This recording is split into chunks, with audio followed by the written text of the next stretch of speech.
It was a rainy day in London, and Phileas Fogg, an ingenious, quick-witted man, was at the Reform Club having tea with his friends when he boasted about the possibility of traveling around the world in just 80 days. One of his richest friends was doubtful and proposed a wager. He would give Fogg £10,000 if he actually could travel around the world in 80 days. Wasting no time, Fogg started his journey the very next day with his best friend and assistant, Passepartout. Passepartout was very faithful to Fogg, but was very silly and careless. In their hot air balloon, the two friends headed towards their first destination, Paris. When they reached Paris, they were greeted by the beautiful Eiffel Tower. Fogg wanted to take a better look, and so they brought their hot air balloon closer. Suddenly, the balloon got stuck on the tower. They called for help, and a rescue team arrived. Using a very, very long ladder, both Fogg and Passepartout were saved. Getting rescued from the tower took longer than it should have, and Fogg and Passepartout were behind by half a day. They thanked the rescue team very much and immediately boarded a grand ocean liner for their next destination, Egypt.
The ship arrived in Egypt, and as they traveled across the land, they came upon the famous statue of the Sphinx and the great pyramids of Giza.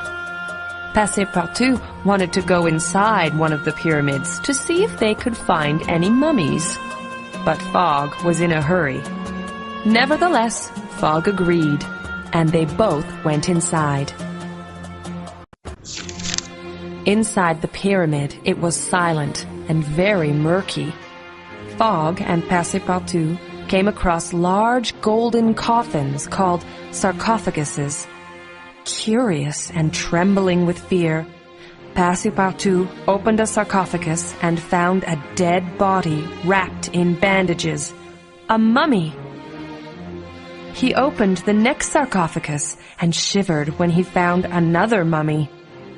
Fogg mocked Passepartout for being such a scaredy cat and opened the third sarcophagus himself. No sooner did Fogg open the third coffin than a snarling, slimy, very much alive mummy sprang out at them. They screamed and ran out of the pyramid. Another half a day had passed. Fogg and Passepartout continued to make their way around the world, and their next stop was faraway India. They reached Bombay and saw the famous India Gate. The streets were bustling with people and cars.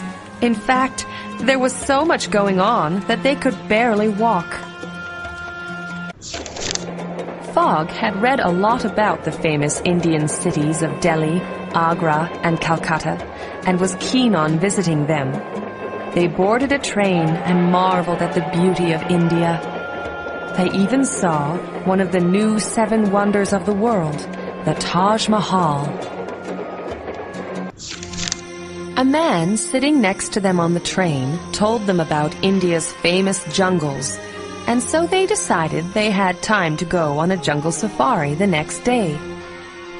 While they were enjoying the jungle, a beautiful girl ran by. She was being chased by bandits. Fogg and Passepartout fought them off and rescued her. The girl thanked them. She told them that her name was Aouda and that she had no family and was very lonely. Fogg invited her to join them in their race around the world. Aouda agreed, and the three headed towards China on sturdy yaks. As they crossed the mighty Himalaya mountains, Fogg and Aouda fell in love. They knew they had arrived at their destination when they saw the Great Wall of China looming before them. Aouda was amazed to see such an enormous wall spanning the countryside.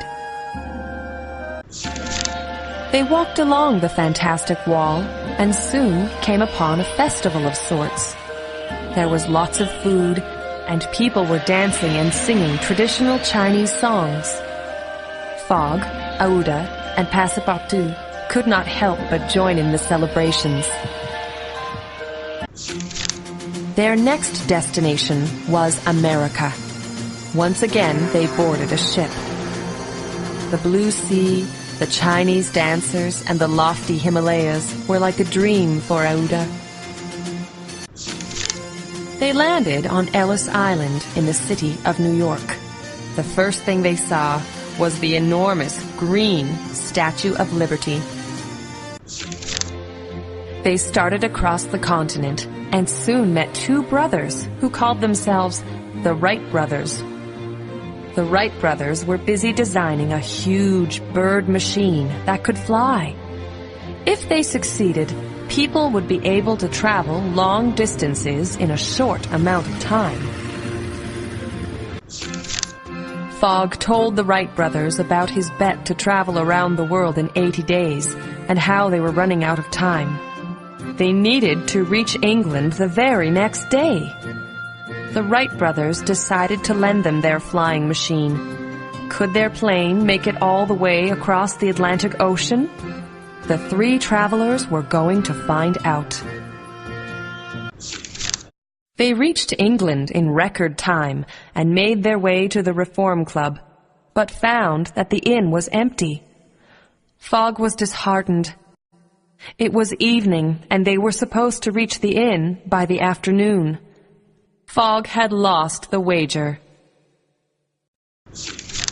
Passepartout picked up a newspaper lying on a nearby table and suddenly gave a yell. He laughed and showed Fogg and Aouda the date. They'd actually arrived a day ahead of schedule. Fogg had won the bet. Fogg's rich friend met him the next day with a laugh and gave him his well-earned £10,000.